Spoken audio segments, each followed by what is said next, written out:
Welcoming everyone to Flyover Footy's pre-pod recording live stream. Trademark pending. I think we better shorten it before we trademark that bad boy. Yeah, that's verbose. The pre-pod? Pre-pod, or maybe we make it ridiculously long on purpose. Oh, yeah, comically long. Preponderous, Oh, we'll have to. The alliteration. It's Always with already. me. Yeah.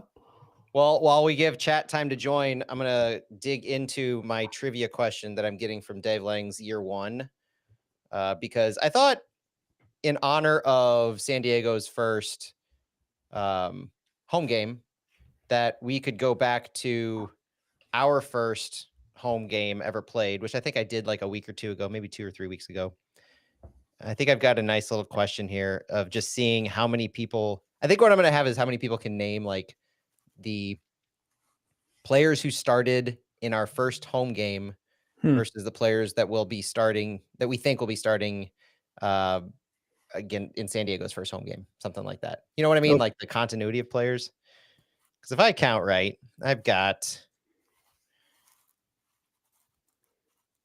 4 players that started our home game last week, and they're likely to start against San Diego.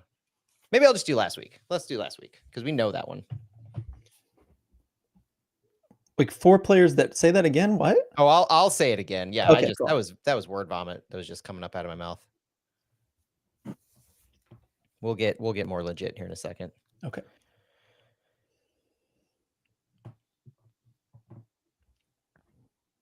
Might be I don't know. It seems like a quiet day. I haven't been on social media much this evening. It seems like a quiet. Ever since the club roster profile was released this morning, hasn't been a ton of news. Thankfully, I don't think I could have dealt with much more news today. Right, with the roster thing, and honestly, it felt like we got more. Felt like we got so much in the last 2 weeks. I agree about our roster, at least. Yeah, that's for sure. And I definitely, it just feels like the start to the season has been nonstop stuff, like just nonstop busy as far as City goes, MLS. I don't know. Maybe it's just me, but it feels like it also feels like we've gotten into a groove in a little bit, like the second week. And I've gotten to do a midweek pod. We did a fallout. Like it just feels like we're kind of back in the groove.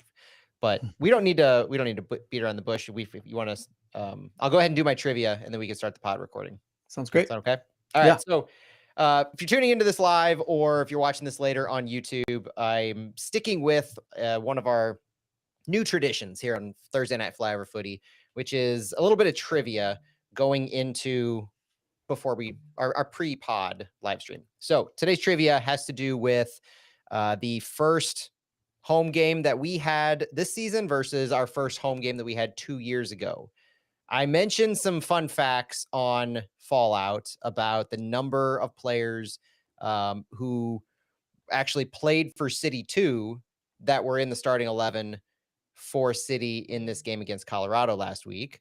But today's trivia is about the starting 11 comparing the first home game against Charlotte in 2023 to the first home game of 2025, the Colorado Rapids. There were 4 players, and Phil, I'm going to see if you can guess this as opposed to chat. There were 4 players who started the game against Charlotte 2 years ago, who also started the game against Colorado last week. Can you name those 4 players? I'm cheating a little. Aww. I have our proposed. Well, no, I'm not too bad. I have our proposed starting 11, which is, well, I won't go any further than that. So I'll say Berkey. Okay. Leuven, of course. Okay. Klaus, I'm going to say. Okay. And then I'll guess Hebert is the 4th. We need a ding, ding, ding because you got it. Woo! Our starting 11 2 years ago against Charlotte to open City Park at the time. Roman Berkey was in goal. Jake Nerwinski was our right back. Tim Parker and Kyle Hebert were our center backs. Wow. Johnny Nelson was our left back. Our central midfielders were Tomas Ostrak and Jabulu Blom. Wow. As well as Edu Leuven and Jared Stroud. I That wonder was if we had Leuven a at the 10, I wonder if we or had a diamond going. maybe.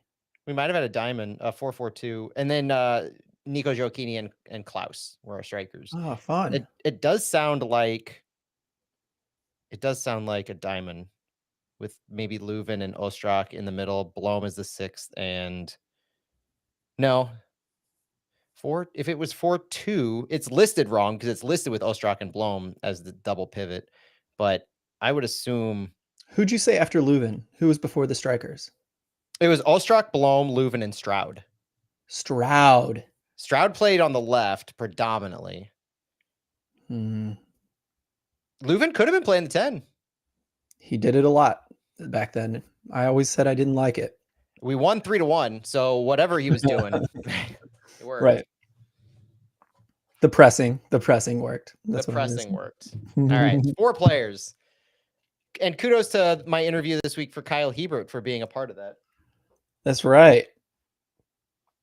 The man who doesn't get the love that he deserves because he's always a bridesmaid to our center back brides, it feels like. I'll just say this, we're off air anyway. Like, well, I mean, we're live, but we're not recording. Right. It felt like he hears people saying that they don't want him to play wing back. Didn't it feel like he was like kind of saying something about that? So sometimes when I do these interviews, because I haven't been interviewing players for that long, I have like hits that I want to get through. I have themes that I want to cover with them. And sometimes in the course of the conversation, I will say things that are in my mind that I know is probably not the greatest thing to say to a player's face. Mm-hmm. And I caught myself with Kyle Hebert making a comment that fans sometimes think of you as a depth player. Did you say that? I said it to his face. Yeah. And I felt so bad. But I used it to try to get him to talk about overcoming perceptions and whether he even listens to those kinds of things or how he feels about all the other center backs getting the attention, right? Because it can't go unnoticed, whether he thinks of it in that regard or not. It can't go unnoticed that we bring in Timo Baumgartel, Nielsen and Kessler are making a lot more money than him. Like, it's there. I just kind of put words to it in a way that might not have come across good, but I'm sure he didn't take offense to it, but he handled it really well. He always handles it well. Yeah. I often will ask a mean question on purpose. And then I'll like, as they kind of combat my meanness with what they feel like are facts, I like nod encouragingly, like probably too encouragingly, like, yes, I'm on your side. I just had to ask the hard question. Yeah. All right. And so I often want to hug them afterward. Yep, I've got that too. I think I respond in the pretty similar way to that. Well, good trivia as always, Matt. I'm sorry I got it. You got it quick. So maybe it wasn't a hard trivia. Maybe it was obvious. I'm okay with that. I'm a freaking genius.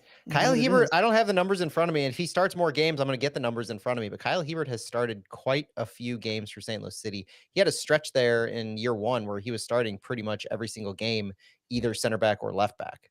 Because remember, he took over for Johnny Nelson at left back, and he kept that spot until well after we got Anthony Marcanic. Every coach has done it. Every single coach has played him at left back or right back. So, I mean, I think it's a proven thing at this point. Yeah. I mean, Kyle Hebert he's a defender and he's good enough that coaches are willing to give him that opportunity to be a wing back and get involved in the attack. Yeah. Proven fact at this point. Yeah. I mean, I think Olaf cemented it, in my opinion. Yeah. It was like, is New it coach true? Coming in? Yeah, like Hack has a little bit of bias because he's had him since City too. Yeah. Olaf seals it. It's true. Absolutely. All right, man, you ready? Let's rock and roll. Let's dig in. We got a really good outline today. At least I'm extremely excited about it. So here we go. Welcome everyone to Flyover Footy on the big 550 KTRS. This is a good fact to say tonight that we are airing on Friday night at 9 p.m. because of the Mizzou game. The Mizzou, they're on fire, and it's undeniable. So that's understandable that we're going to play on a Friday, even though the game is later in the weekend. But hopefully we can get you prepared tonight. There's no one better to do that than Matt Baker. Matt, how you doing today? Great, Phil. Excited to be here. Excited to talk about St. Louis City's first away game of 2025. First road trip, West Coast road trip. They're going to be going to San Diego, then LA for the Galaxy Sunday night soccer game. And I still maintain that we're hitting San Diego when we want to. But this is going to be a fun preview. I think we've got a jam-packed show of player updates, previewing San Diego, talking about what we saw, the big takeaways from City and what we want to see from them against San Diego. And then if you're listening to us on the Big 550 KTRS, tune into our wind down on our podcast because we have some good stuff coming. It's the nerdy roster profile information that we love to give on Flyover Footy because as we're recording this on Thursday, February 27th, a brand new club roster profile has been released, and we're going to dig deep into that in the wind down. And it's a juicy one. We got some really fun stuff to talk about with that. So agree. It's exciting. And you named a couple firsts there. Of course, the biggest first is that this is San Diego FC's first home game. And so we were doing a trivia about talking about Charlotte last year and, just reminiscing about our first home game at City Park, at Energizer Park now. So, good vibes all around, hoping the best for them, but also a loss for San Diego is what we're rooting for, of course, even though we got our win at home. All right, let's talk about some player updates. I'm excited about these, mostly good news, but we'll start with the bad one and get it over with here. Rasmus Alm out 3 to 4 weeks with a hip injury. A lot of people talking about this one, right? Yeah, this one's a weird one because there's a couple nuances to this one because we found out on Tuesday, and I talked about it on our midweek pod briefly, that Rasmus Alm, as per Olaf Melberg's comments this week, is out at least 3 to 4 weeks with a hip injury, and then he'll be reevaluated after that 3 to 4 weeks. The interesting thing about Alm and the next player we're going to talk about is that they weren't listed on the injury report from last week. And I believe, if I understand correctly from the club, they were still being evaluated, so their statuses weren't known. It was kind of a bizarre type of thing here. So they say. That's all we have to go off of. But now we know that happened. We don't know when Alm's injury occurred.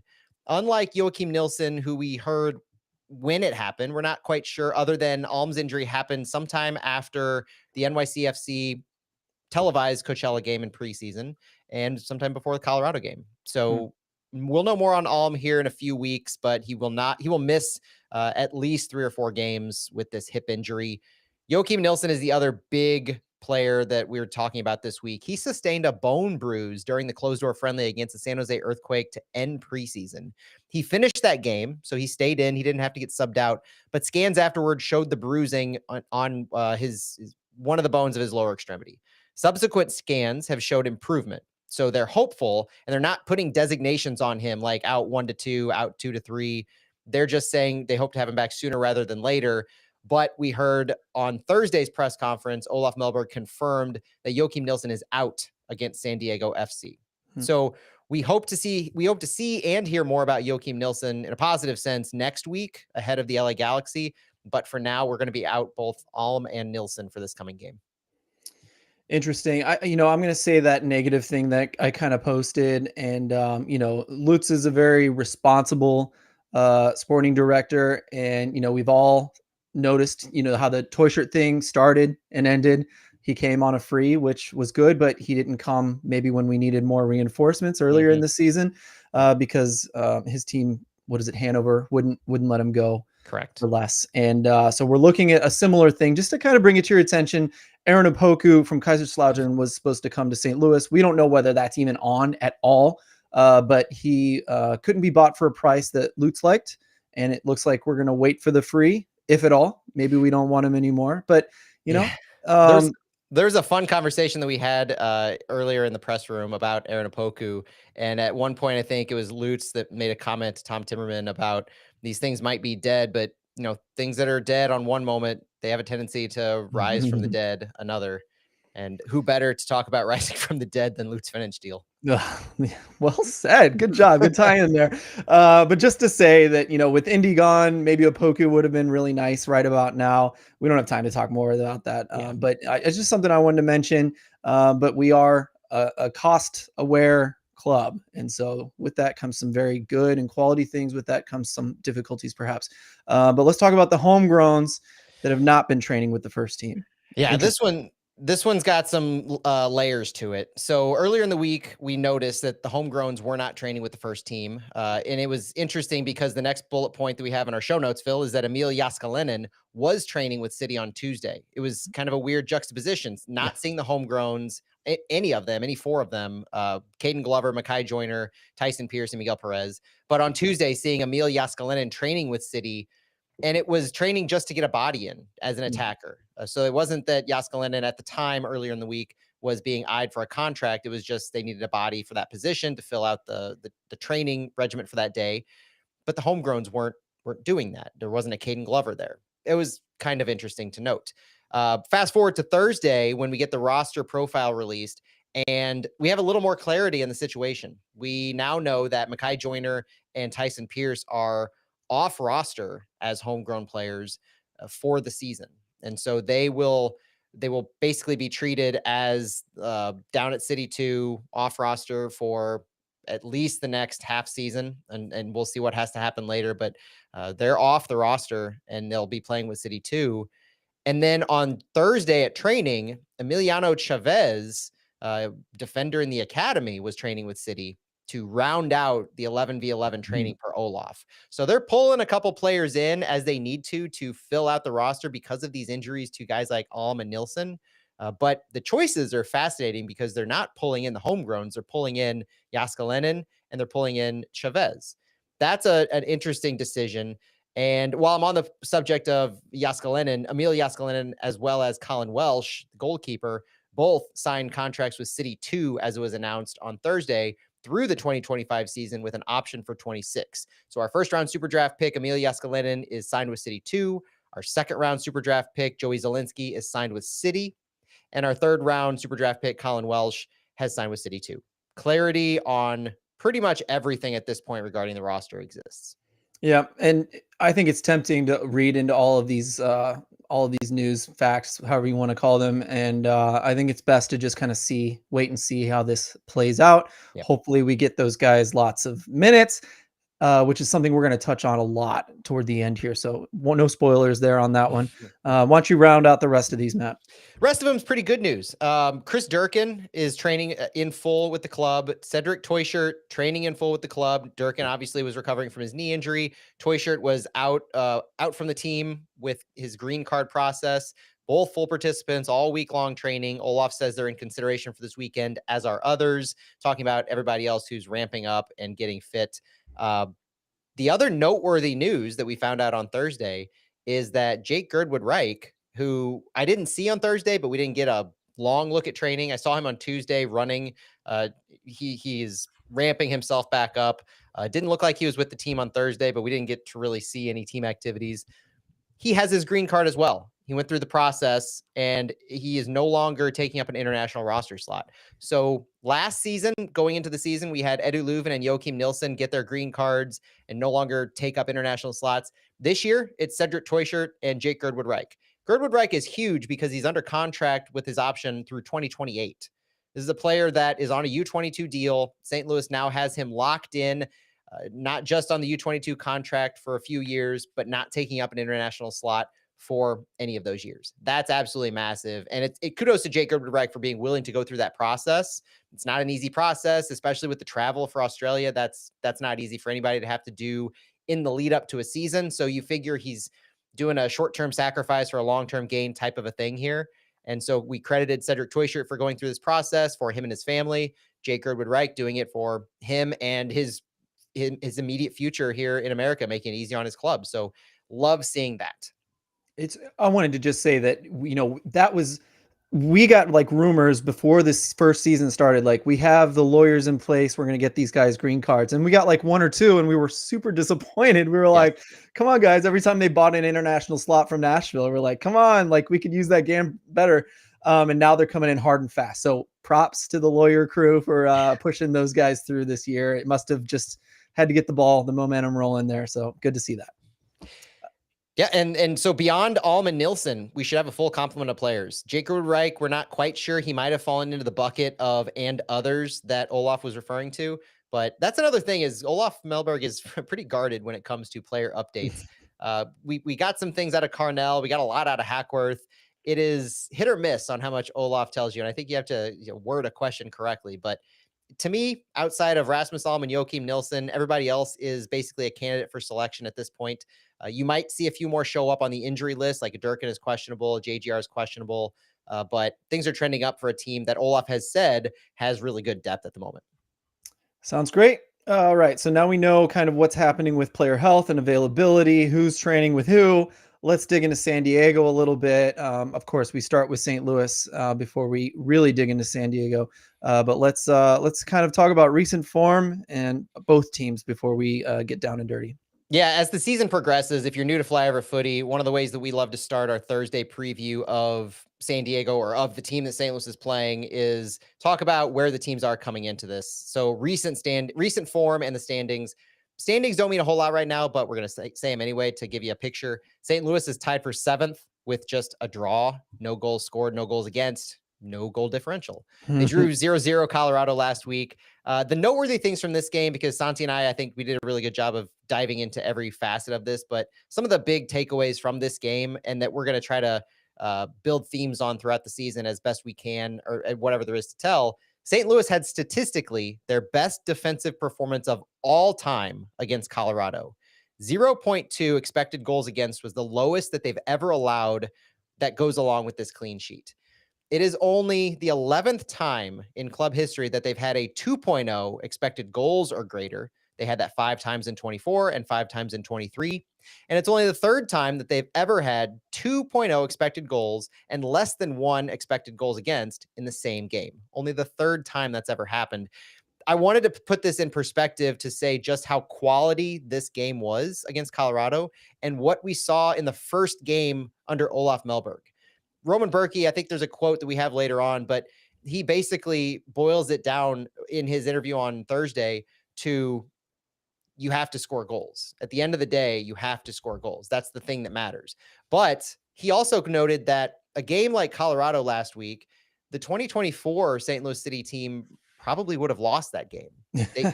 Defensively, they might not have held. And that was a theme that we had. But they held defensively, and not just held, but consistently held. They didn't allow a single shot on target, 2 shots total. And they had, I mentioned the stat backing up best defensive performance, but that's the St. Louis team that's going into San Diego, is feeling confident on both sides of the ball, now just needing to finish it, just needing to get that elephant off their back in finishing, as well as any preconceived notions of being able to win on the road from last season. Yes. And I'll just say too, like the only other thing, I completely agree with everything you said, Matt. The only thing that's a little like cautionary is, yes, it's amazing that the defense did the best maybe they've ever done.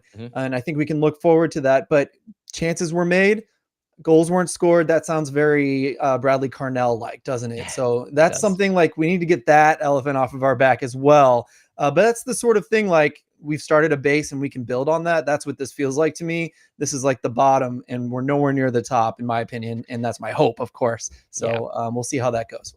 Yeah. And San Diego on the flip side, San Diego was on showcase last week. They played Sunday Night Soccer against the LA Galaxy. They opened Dignity Health Sports Park with the celebration of the cup winning team by LA Galaxy, and they spoiled the parade. San Diego won and are now tied for first in the standings with 2 goals, no goals against, and a +2 goal differential. It's basically the best that San Diego could have hoped to start their tenure in MLS, and it flipped just about every single narrative that San Diego was working with. Every analyst who picked them to finish last is having St. Louis remembrance syndrome here, where they remember picking St. Louis. Yeah, they remember St. Louis picking St. Louis last. They remember St. Louis's 5-game win streak to start the season, finishing first. All of a sudden, San Diego has rocketed up the power rankings. And for good measure, though, to be fair, they had a pretty stellar performance. The first half was fairly mundane, but overall, they finished with a 2.0 expected goals and a 0.7 expected goals against. Very reminiscent of the end statistics that St. Louis City had in what you expect to score and expect to allow. In doing this, San Diego had a 52% possession overall while running a 4-3-3 formation. They had a brace from their right winger Anders Dreyer, and the goals were assisted by Chucky Lozano and Tomas Angel, who subbed in for Chucky Lozano. So they had some pretty consistent work from their wingers, and they had some, as we'll talk about, pretty consistent work from their midfield in Luca De La Torre. But this was a pretty impressive team whose mantra, as we're going to talk about here in just a few minutes, their style of play revolves around control of the ball, possessing, dictating the pace of play, and just being able to string together passes. And they had probably as good of an opening game with that style that you could possibly have. Very interesting. And we're going to dig into that more. But for now, I just need to say that we are Flyover Footy on the Big 550 KTRS. Thank you for joining us today as we dig into St. Louis versus San Diego, the first home game for San Diego FC, as they are an expansion club in 2025, if you didn't know. So if you didn't know that, you're about to get a whole lot more knowledge, because now we're going to dig into more specifics on what we might see from San Diego FC. I am excited about this because I only got to catch about 20, 30 minutes of that game, and the game was almost over a few minutes after I chimed in. So, Matt, lead us into this. I'm excited to hear it. Let's start off with some of the key players who I kind of alluded to in Chucky Lozano, Anders Dreyer, and Luca De La Torre. These are the three players to watch for me. Chucky Lozano is the club's first designated player signed. You can write him in on that left wing. Their 4-3-3 shape is going to feature Chucky as the left winger as long as he's healthy. 29-year-old Mexican international coming over from PSV, who a lot of people think has something to prove at MLS. The name recognition is there, obviously, but he had a little bit of, I would say, less than stellar time at PSV. And so there's a lot of talk that he has things to prove coming into MLS, showing that he can not only continue his work from what he had done prior, but just coming into MLS and dominating like you would assume that a guy like Chucky Lozano can do. Anders Dreyer is a lesser known name, but after week one, he's probably done with that whole mantra. Anders Dreyer is another designated player for San Diego FC. He's a 26-year-old that was signed for a $5 million transfer fee from Anderlecht, the Belgian top league, where he scored 15 goals and had 8 assists last season. So pretty quality in this Belgian league that Klaus came from way back when. Anders Dreyer is a left-footed right winger who will, as we saw a lot, primarily tuck in. He's inverting himself a lot, going direct to goal, and he plays off of the other wingers very well. He scored the brace that I mentioned against the LA Galaxy, and he's got some clinical finishing. It was both of the goals were scored very different. So he's showing his versatility in being able to score in a little bit of a possession as well as pure transition. The second goal that he scored, I get that the Galaxy, so if you watch this game, you know this, but the second goal he scored was in near the dying minutes. And it was with the Galaxy kind of throwing the kitchen sink at San Diego FC. So they were pushing as high up as they can, as far up as they can. And San Diego had a man advantage where they passed the ball out to Anders Dreyer on the right side. And he laid a picture perfect pass up ahead for Tomas Angel. Angel had the ball, took it a pretty good length of the field, and then laid it back, kind of this flick off his toe in between defenders that made it over to Anders Dreyer. When he scored, I looked over at my wife and I said, that's the guy who made the pass. Because the camera cut to Angel as he's going up, and you realize that there's somebody else in that same vicinity on that right side, and it was Dreyer. He was full on sprinting to make that goal happen. It was in a bubble. It was just incredible. But knowing that this was San Diego's first game, Anders Dreyer was making his first MLS appearance. I think he had man of the match day for all of MLS in this performance as well. It was impressive. And so knowing that we face that kind of a player, I describe what he does so that you can understand the danger he poses for St. Louis City. He's got quality in transition. Clearly, he can lay off a really good touch in his passing, and he's playing opposite Chucky Lozano. So this isn't a scenario where you can look to say, all right, there's going to be danger on one of these wings in this 4-3-3. Now, there's going to be different kinds of danger on both sides. And so when I went into this game before last week, I was immediately saying, all right, we're going to have to focus on Thomas Totland. We're going to have to focus on our right center back to make sure that they can neutralize Chucky Lozano. Now I just think that we have to have a stellar performance across our back line, and it's going to come down to Henry Kessler as the guy who's controlling it all at that central center back role to make sure that we can properly cover both of these players. Ideally, we're not going to get into the scenario where the LA Galaxy were last week, where we have to fight to come back and we leave ourselves open and we're having such a high line. But still, they're dangerous in both possession that they showed, and they're dangerous in transition. Now, the last player on San Diego, and you could probably talk about him from the national team, Phil, is Luca De La Torre. Luca De La Torre is not a designated player. Luca De La Torre is a TAM player, if I saw the club roster profile correctly. The reason Luca De La Torre is playing for San Diego FC is because he's from San Diego. Let's be clear about this. A lot of people see the name Luca De La Torre and they get frustrated that St. Louis isn't able to land a player like this in the national team. How did San Diego get a player like this so quickly and make them a core part of their initial roster build? He's a San Diego native. So there's an advantage that inherently the San Diego gets with that. Luca De La Torre earned himself a move to La Liga after having amazing ball progression. He showed this to a T against the LA Galaxy. He's comfortable in the tight spaces. He's good under pressure, and he moves off the ball well so he can get in those open spaces to receive these passes. He's 26 years old. He's on loan to San Diego right now, and he's on loan with an option to buy. They're saying he can make a permanent move if San Diego triggers his purchase option from Celta Vigo. Or Celta Vigo. Mhm. But these are the three players. There's I think Dos Santos in goal is noteworthy, but when I look at San Diego and I look at their roster, they have a U22 initiative build around them. So they have these two designated players in Dreyer and Lozano, and they've got 5 TAM players on the roster, 2 U22s. And honestly, we're going to talk about it in a few minutes with the play style, but I'm impressed with how well they've been able to play together in this admittedly small sample size so far. Yeah, well, I mean, really important. I think Chucky Lozano is a bit of like a Carlos Vela kind of player, can be dribbly, but gets in good positions, good 1v1, and finishing depends on the day, but he gets dangerous no matter what. He's always a dangerous player, even with PSV and all the other teams he's played with. And then you get Dreyer, who is kind of like a Denny Bouanga, just relentless, speedy, and clearly he can finish. The fact that he didn't just like pass that ball off and keep sprinting in, that relentlessness, right?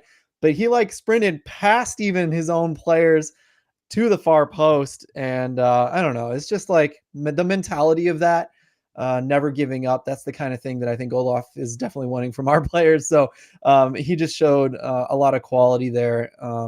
And yeah, Luca De La Torre, I think you nailed it with him, a good ball progressor, a quality player, especially on the MLS level. He deserves to be playing on a higher level and should be. And the fact that he's a TAM player in MLS is good work from San Diego. You know, we talked about the margins are small in MLS. We've got, you know, from the bottom to the top, the teams are very close. If you can get a player on loan of the quality of De La Torre, that goes a long way in our league. So I'm looking forward to see them, but I'm really looking forward to what St. Louis might do. I think that's where you might be headed here, Matt. Yeah, and the last thing I want to say on Luca De La Torre is the one stat that I think really reinforces how well San Diego was able to utilize him is he had the most distance carrying the ball and by far the most progressive distance covered in general. He had 202 yards of progressive carries and progressive distance covered 142 yards, with the next highest being 121 and 78. Basically doubling the third highest player in progressive distance covered with the ball. He takes the ball and he runs with it. So the thing that I want to just get out here right now with Luca De La Torre is, how is St. Louis going to be able to handle him? You have to meet him when he gets the ball. You can't let him carry the ball halfway across the field or 20, 30 yards as the means to progress the ball. Because honestly, the way that they were getting the ball from their defensive third or even the beginning of their middle third into the attacking third was more often than not Luca De La Torre taking all the space that he had. And so if St. Louis can, whether it's Marcel Hartl roaming in central midfield or Edu Leuven, Akil Watts, Chris Durkin, whoever starts at that other central midfield position, meet him more where he gets the ball. Or if you want to have a winger, a wing back who's already up in that field, kind of try to get a numbers advantage on Luca De La Torre. That's one of the biggest things I think St. Louis is going to have to be focusing on, is not allowing him space to move with the ball. That's how he hurt the Galaxy, by moving the ball up, progressing it with his feet, and then drawing the defenders in, creating space for others. That's where he's dangerous. We keep him from moving the ball into the final third with the ball at his feet, I think we're going to be a lot better off. To do that, yeah, I look at Thomas Totland. I look at the right center back position. But also, I mean, I look at both wide center back positions, because I mentioned that these are their wingers. And that's how San Diego has intentionally built their roster around DPs at their wingers, between Dreyer and Chucky Lozano. San Diego targeting this as their roster build really leverages those wing positions to be in possession, driving at a traditional fullback role in a four-man back line. So when you don't have that traditional fullback role, I think you're putting more pressure on your wing backs and your wide center backs to be able to handle this. And so going back to Colorado, Thomas Totland often kept a high line. I wonder if there's going to either be Totland having to drop back, or center midfielder, in this case it was Watts, maybe it's Durkin in this game, kind of helping out in that role more defensively. Well, the funny thing about that is it would be Leuven, right? He's the one that sits back the most. So it could be, but also very interesting. So one thing with St. Louis that I've noticed is both players tend to switch on and off. Leuven does, I would say more than 50%. Leuven is dropping back and he's sitting back deeper near the center backs. But you do have that push and pull where they're trading off. The difference to me is that Leuven has been playing on the left side of the central midfield and Watts was playing on the right. Durkin would be playing on the right. So when I think about who's responsible for who, I think of Leuven helping with Andres Dreyer, and I think of Durkin or Watts as helping with Chucky Lozano. So that's, that there's or is that vice versa? So yeah, it's Leuven. That was right. Yep. Yeah. So that's how I see it. So the central midfielders helping out and trying to neutralize the designated player wing backs. With St. Louis, the only other person is Marcel Hartl, right? Because Marcel Hartl just runs all over the field, and his heat map was everywhere, and it was good in retro. So first of all, every single performance that St. Louis had this past week, other than finishing, was good, and I think finishing should have come. We should have had more finishes. So when I talk about what Marcel Hartl did in where he was running and how he was running, I just want to see more of it, because he's such a quality player. He is arguably, I guess I would say, our best field player. Depending on what quality, what metric you're looking at, you could argue Toyshirt or Betcher, maybe even, or Leuven, but I say it's Marcel Hartl. And so giving him the freedom to do that kind of maneuvering in the offensive zone in the final third, helping overloads on both wings, in the defensive area, dropping back as deep as he needs to be. He's the one who's going to be meeting the central midfielders for San Diego and helping to neutralize De La Torre and preventing Lozano and Dreyer from getting the spaces on top of what De La Torre is doing. This, I think, goes with what San Diego is just overall trying to do and their style of play. And there was an article that I have to give shout out to, Joseph Lowry's backheel.com website. It's a subscription for all the good stuff, but I think it's a Patreon type thing. So it's worth it. But they had an interview with Tyler Heaps, the sporting director, to talk about the club's tactical approach. And this was an interview conducted prior to the season. And this, I think, was one of the interviews that actually caused people to think that San Diego would do worse than they started off, because Tyler Heaps was talking about wanting players that can, quote, play football, athleticism, playing the modern day game, operating in tight spaces. And he referenced very directly the Columbus Crew in how they're able to control games. And if you can control games in this league, you can win games. Tyler Heaps said specifically that San Diego's goal is to avoid 50-50s, avoiding duels at all costs. He says, so that's why you won't see us play long out of a goal kick, because that's a 50-50 ball. We want to obviously win second balls and be very good at it, but we want the play to be close so that we can be closer distances to win that ball.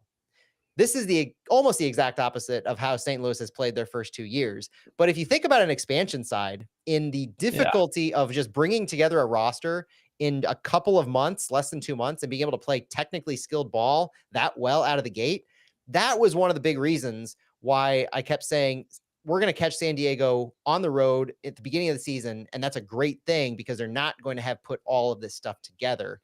their first game kind of shifted the narrative. But I'm curious what you think about that approach from what Tyler Heap said and kind of how we're describing San Diego, because I do have thoughts on what we should actually be reading into this first game from San Diego too.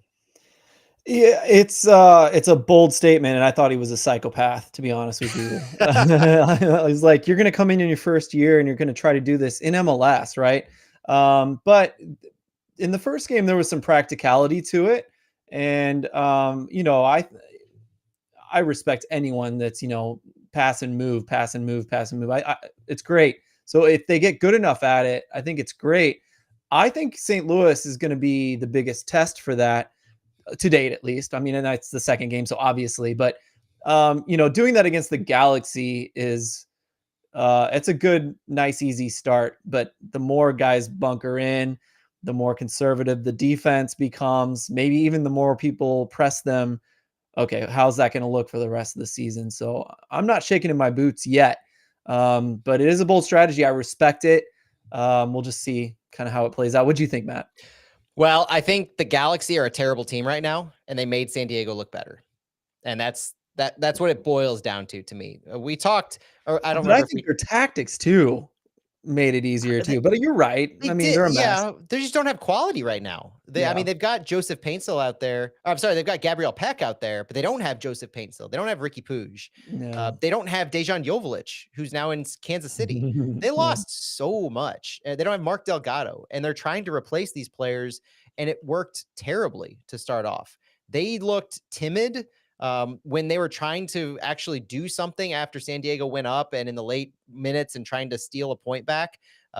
They looked a little dangerous, but I don't. Part of me thinks, yeah, San Diego looked good, but they were allowed to look good.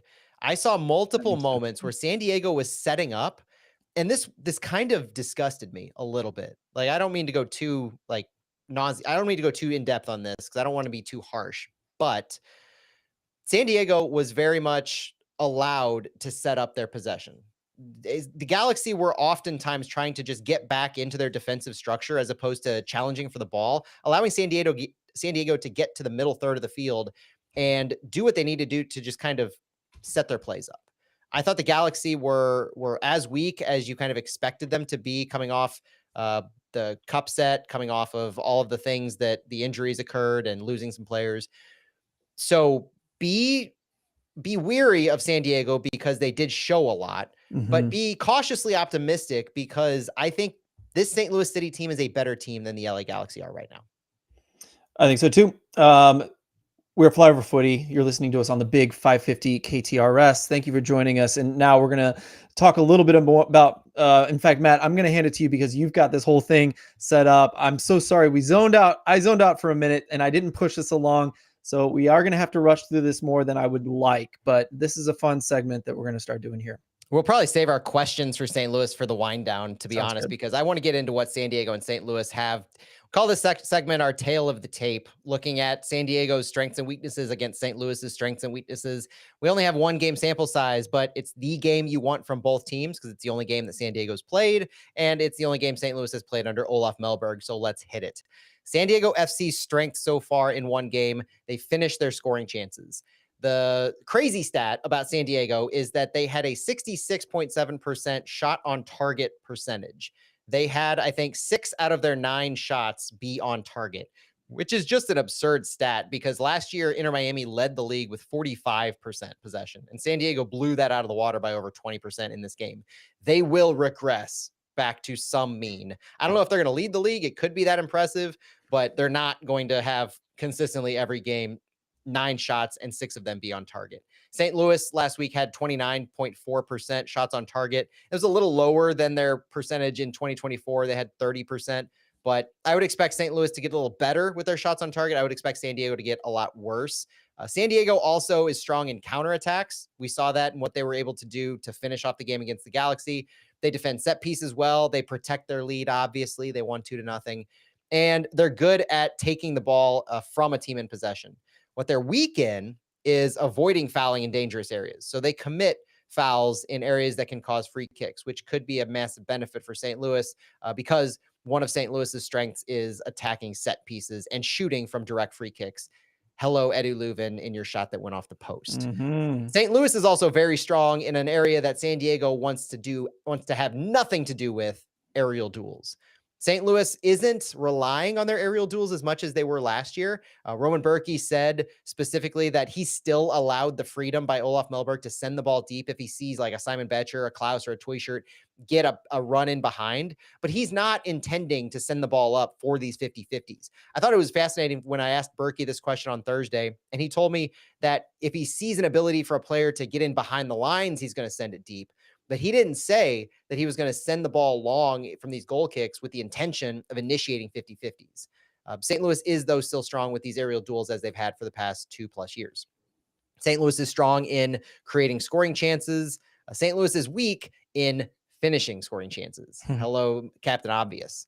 Styles of play, San Diego does attempt through balls often. They attack down their left with Chucky Lozano. They like to control the game in the opposition half. That's their big possession and kind of what the Galaxy allowed them to do. And they play with width. This 4-3-3 is going to be wide. So it's going to be an interesting battle seeing how St. Louis's wing backs work with this. St. Louis City style through one game, they do like to attempt crosses a lot, especially from their wing backs, Giannis Horn, Thomas Totland. They like the long balls. They will have passes. And this is an interesting stat, how St. Louis likes the long ball and San Diego likes these short, quick passes that we mentioned in their style under this system. St. Louis is second in the league through one game in long passes with 89 attempted long passes. San Diego's bottom 3 with 66. So they don't, and this is long passes both in the air and on the ground, because we know that Leuven especially and our center backs, Kyle Hebert and Josh Aro, were trying to attempt those long passes straight up the middle when they were progressing the ball up. So both on the ground and in the air, St. Louis second in the league in long passes, San Diego bottom 3rd. In short passes, San Diego leads the league with 314 attempted short passes, and St. Louis is bottom 10 with 182 attempted. This is like less than, I think, 15 yards of a pass. So pretty tight passing. So you see the juxtaposition between the teams and how we're likely to see this game play out.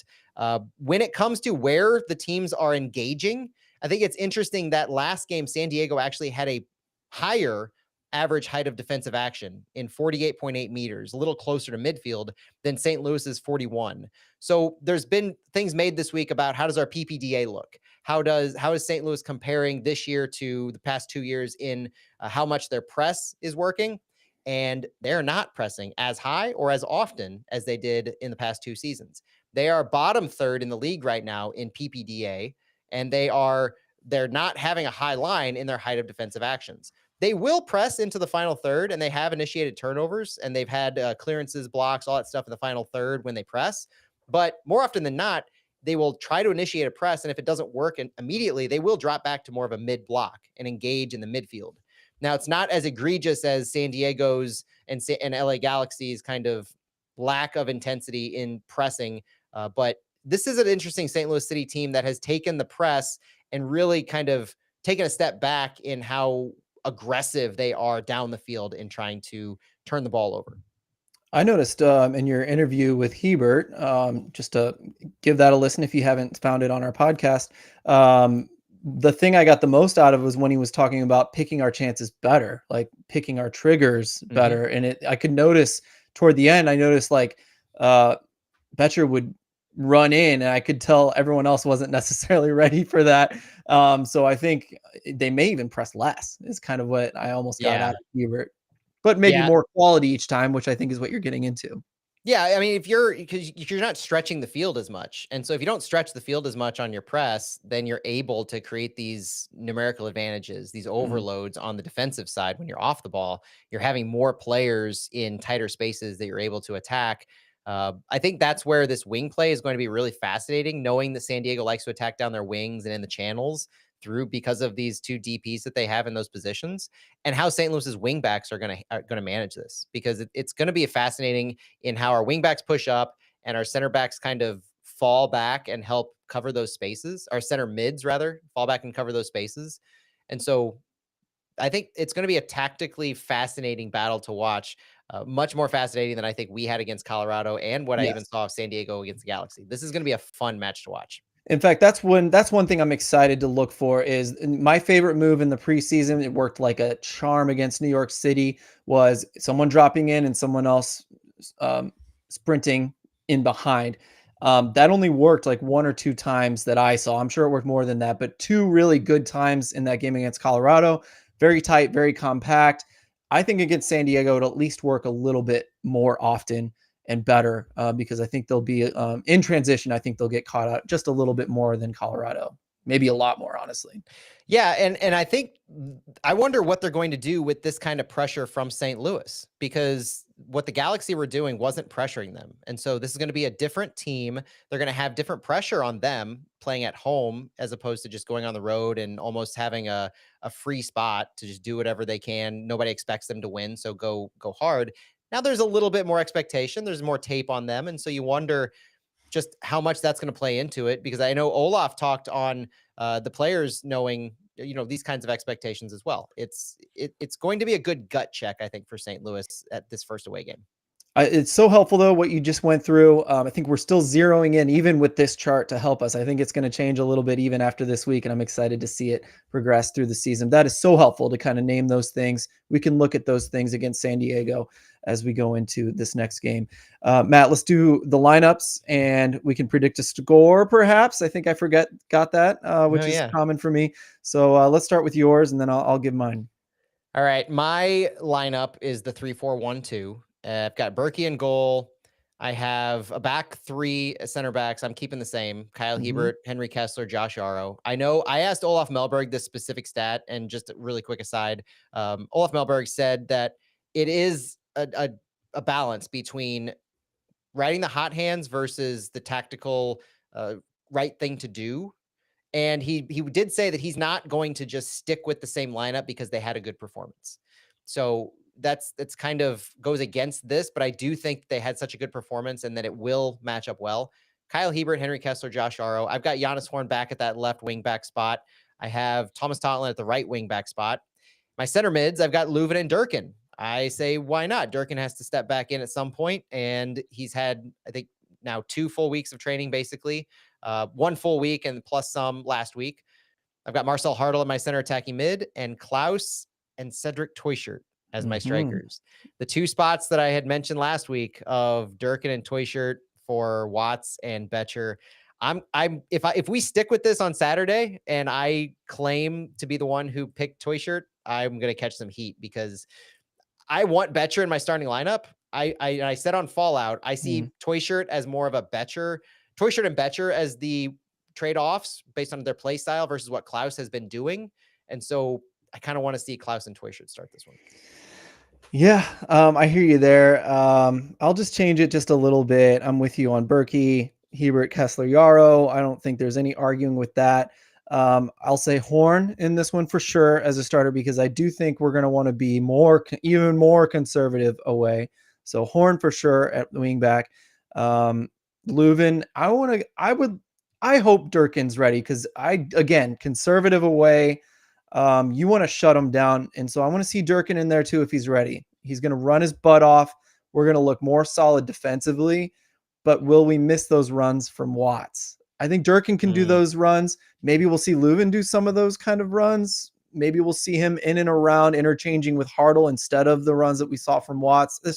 That's something I'm going to watch very closely. What will happen if we play Leuven and Durkin? Yeah, go ahead. Keep in mind, Durkin told us last year that he had to specifically tell himself not to go up as high. Yeah. I think we forget sometimes just how much Durkin likes to get into that attacking third, send shots from long, not unlike what Watts has been doing. So I kind of like the fact that Durkin could complement Leuven in this system well. Yeah, we'll see. I'm excited to watch that one especially. I'm going to say Totland on the right, Hartl. I'll say Klaus and Teuchert. I agree with you. Honestly, I should disagree, but I think Teuchert was a spark when he came on. So I'm going to say Teuchert, and then if there's, if it's tie, if there's a draw at the end, I think Simon's going to come on like a fire, just igniting. Firecracker. Yeah. So that'll be fun. Here's the, and I don't like to be negatives. I'm just going to add this real quick. Betcher did a ton of great stuff. He had an offensive man of the match performance. He had a great expected goals output, but he had 0 goals.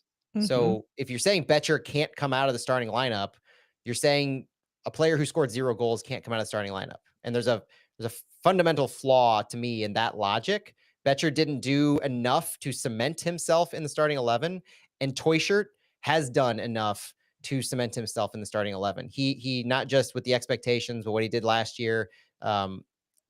If we end up seeing Teuscher and Betcher, I will not be upset. Don't Me get me either. wrong. And I think it would work fine. I do think it would work fine. I Yeah. think that might actually change how we progress the ball a little bit, because we won't have a forward necessarily coming back as deep as Klaus has been. So that might put more, that might actually unlock Marcel Hartl just a little bit in what he can do. He had so many shot creating actions. I think he had 9 shot creating actions or so in that 6 to 9 range, but he could be doing so much more if he's in that role. And we had 2 forwards who are true forwards in that regard.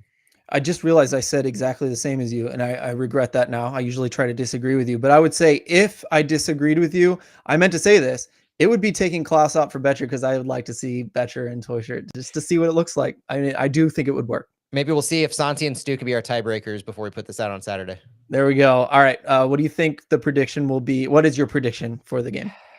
I'm just gonna go 1-0. I want to see us win, but I can't go too excited after seeing no goals scored. I really wanted to say 2-0. I think we're going to neutralize San Diego much better than the Galaxy did.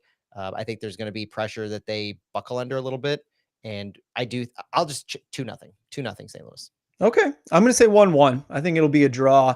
I still think we're growing, and we're not there. We're going to peak at the right time. I'm going to start that phrase already in the season. That's the pragmatism. So there we go. It's going to be a pragmatic year, in my opinion. We'll talk about that later. Thanks for listening to Flyover Footy on the Big 550 KTRS. Again, if you're listening on the radio, we do have a full podcast with a lot more questions and a lot of detail on MLS roster rules. So if you want to dip your toe into learning about this wacky league that we're a part of, this is a perfect wind down for you to start listening. So do find that anywhere you check out, download your podcasts.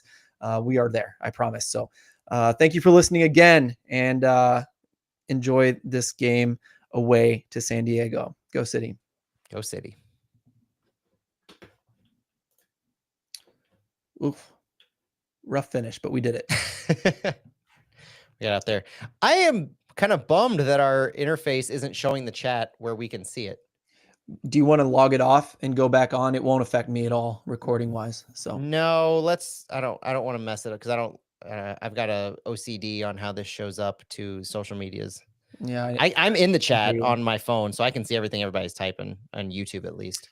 Yeah, I think I'll bring it up on my computer, because I kept staring at my phone. I didn't like it. I don't know. Can you see? I've actually never logged in on X. I wonder if you can see the chat on X. I think so. If you go into it. No, yeah, you can. I've got X up now too. I've got YouTube. So if you've got anything you want to chat to us about, I've also got Instagram up. We're really going. It feels like we're Independence Day style, using like weird old tech, opening random things. Our fancy interface is failing us. Oh yeah. So I'm gonna go grab a can for our wind down. And then there are some questions we can hit first before we touch some of these other topics. Cool. Stick around. We'll be right back.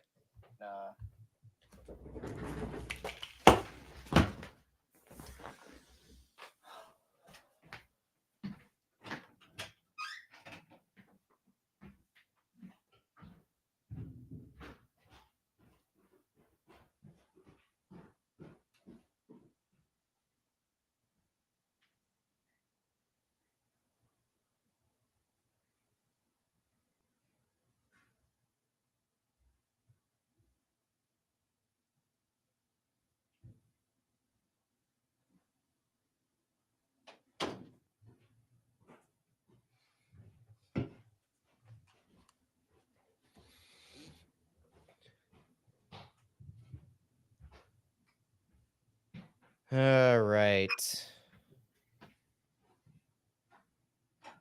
Duck in the YouTube chat. Has anyone seen the comments from Indiana Vasilov since the trade? Admittedly, no. Has Indy been talking? And if so, does anybody have a link to that?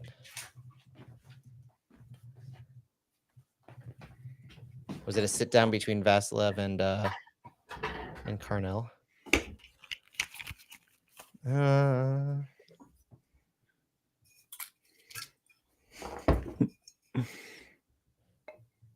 There's a comment in our chat that Duck had said, has anyone seen the comments from Indiana Vasiliev since the trade?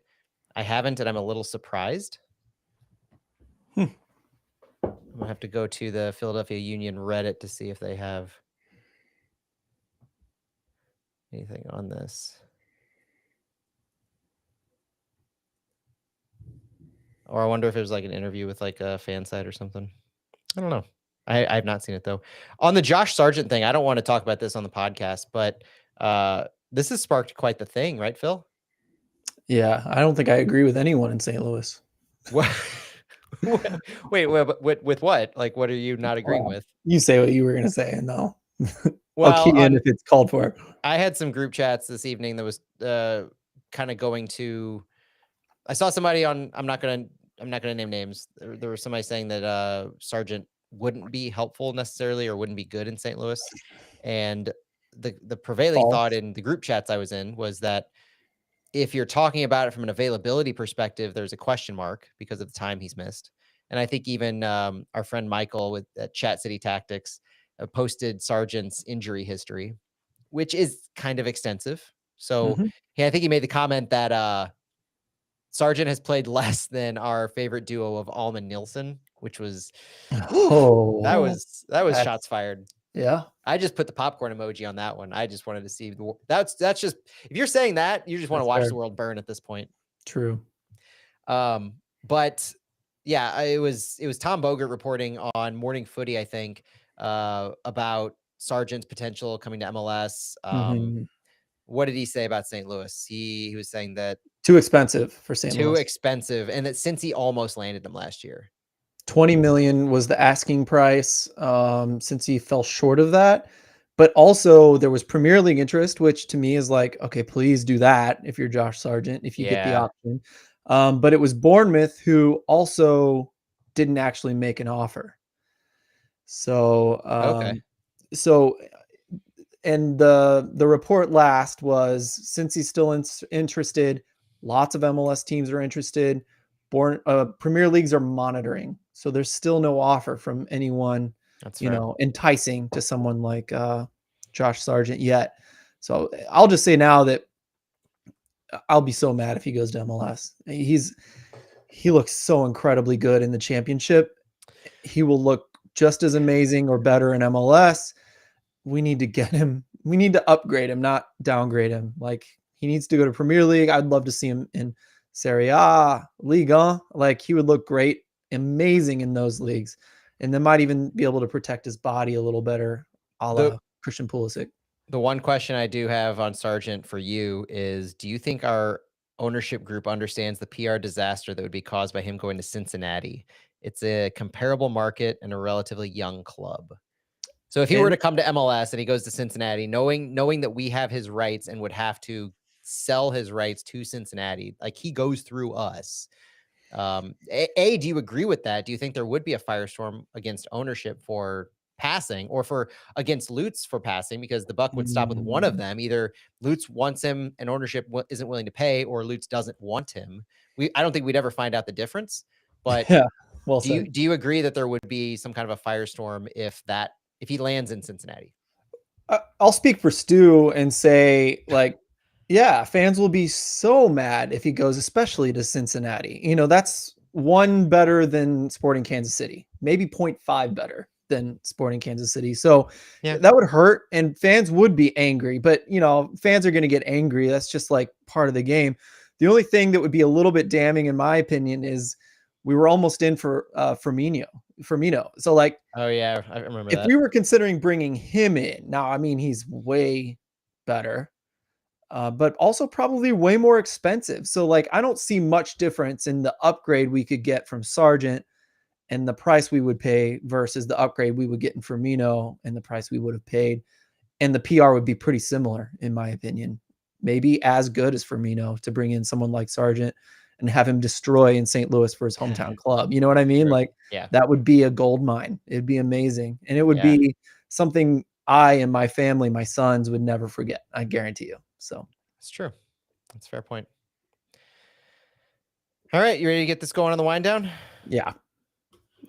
Now that I've ranted forever. Yeah, well, I wanted to touch on the Sargent thing, but I also I didn't appreciate that. necessarily want it to be in the podcast because we've got plenty of stuff to talk about else otherwise. Yeah. And I don't think that's like massively newsworthy. Like it's something, so it's worth talking about. But it's like Yeah. we knew that we knew we heard St. Louis was too expensive for St. Louis last year, so it's not like this was really break. And we heard since he was interested, so to me, it The only wasn't reason breaking to much. put it in our show is to chill people out about it because people are That's getting fair. too excited. But no, I think you made the right choice. So Okay. we'll roll with it. Here we go. Welcome everyone to the wind down. Almost tried to false alarm you there, Matt, with my stumbling over my words. You did. We'll see if that false take actually makes it to the pod, but you did a good recovery there. I appreciated it. I've been solid on edits so far, knock on wood. We're a professional podcast. Yeah, right. Professional fan podcast. Well, what are you drinking real quick? Oh, well, on the main part of our show, I was drinking a Civil Life Brown, and I switched over to a Go Brewing. It's this non-alcoholic one that I'd been drinking in January. They make a bunch of. I have no idea where they're from. I should probably know that if I'm gonna shout out their brewery on here. They're from Naperville, Illinois. Hey, cool. Somewhat local. Yeah. So yeah, I got like a sampler pack in January, and I've been slowly making my way through them. This is a nice little Pilsner here. Nice. Pretty good taste. How about you? What are you drinking? Cheap wine. Wine. I was just in the mood. I did the opposite of you. I went with tea during the first segment. Oh, smart. And then Smart. I was in Good the for mood the for voice. something heavier. That's true too. And just to Voice. stay awake, I'm a dad that falls asleep at 8:30. Otherwise, yes, we're all there. Speaking of, one thing we don't do enough is shout out our hosts who don't join us. I feel bad about that sometimes. So Agreed. shout out to Stu, who's dealing with the baby regression sleep, and shout out to Santi, who is keeping things warm in San Diego for us. I'm not for us. I know you're not going to make the trip, Phil. I'm making the trip on Friday, so I'll be there this weekend. I didn't know that. Yeah. I missed that. I've been so busy. I haven't seen you say that. That's incredible. I don't think I have said it, but Okay. I'm saying it now. So if you see me down in San Diego, if you're one of the few hundred, because I think there's, last I heard, 150 plus, but I'm sure they're going to be scattered around Snapdragon as well. If you see me, say hi, take a picture. I will have to take a picture with you, or I'll give you a flyover sticker because I'll have plenty. Ooh. I'm jealous. I'm jealous of both of you guys. It's gonna be awesome. I'm remembering when I went to Austin in 2023, and I had just gotten off a week-long cruise, and I was sleep deprived, and it was the greatest game at that point of my entire life with what happened. So I'm hoping that we spoil everything about San Diego. So this entire preview that we've been doing, I'm going into this thinking this is what I want to happen because I want to be in Snapdragon Stadium. And I want to be cheering and screaming and yelling. And I want everybody else who is a San Diego fan to be having a bad time. Perfect. Well, I was going to ask you what to start with, but I think we should start with the roster stuff and then see what kind of time we have after that. Yeah, that works for me. We do have some questions in chat if you want to rapid fire those, because some are quick and easy. We were not nice to them because it failed in the first segment. So yeah, it wasn't showing up in our stream. So apologies for that. If we haven't been as active with our live stream audience, but Abo says he came prepared. So he has a couple questions here. I'm going to get rapid fire quick. Would Chris Durkin be a U22 if we exercise his contract option for 2026? The answer should be no. You can only be a U22 through your age 25 year, and Durkin would be 26 during the 2026 season. So no, he would not be able to satisfy a U22 contract. Do you guys think we'll exercise the buy option on Horn? He seems a serviceable player, but is he really that much better than Yaro Hebert as a center back? I think that we pick up the option. I think the flexibility he gives us at left wing back and left center back is huge, as well as the quality. And the sample size is extremely small so far right now at left wing back, because in that first game, we did basically what we did in a 4-man back line. We played the ball through Thomas Holland. And I'm not saying that we are going to play the ball through Giannis Horn regularly, but everything Horn did seemed like it worked. He played off of Klaus very well in the attacking third. He got up and down the field very well. And he was part of the best defensive performances St. Louis City has ever had. So whether he plays left wing back or he tucks in at left center back, which he did in the preseason, I don't think you can discount that versatility in a very specialized role. Kyle Hiebert, yes, you could point to him, but we also have tons of fans saying they don't want Hiebert to play wing back. So I don't think you can discount the value that that kind of a positional versatility offers. And Giannis Horn seems like he offers the perfect versatility for this system that we would want to pick up the contract for. And he does have options through 2026. Yep.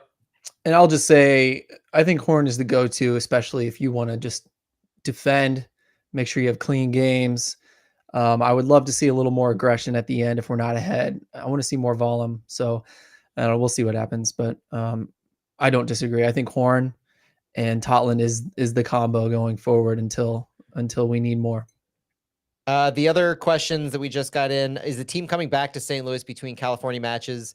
I would be a little surprised if they did. This kind of an away trip, I recall them making, whether they stay in San Diego or they immediately go to LA, that's a lot of travel in 4 or 5 days. And I think the club would prefer to stay over there, but I don't know. We haven't heard that. We'll find out. We will find out about that either right after the game on Saturday or on Sunday. And that's one of the things that when I get that information, I will be sending out on Sunday, is whether the club is coming back to train in St. Louis or not. So we will find out on Sunday. Yeah, it's bad for the bodies. Number one. Number two, I think flights are sneaky one of the biggest cost, it's really costly for the clubs. So yep.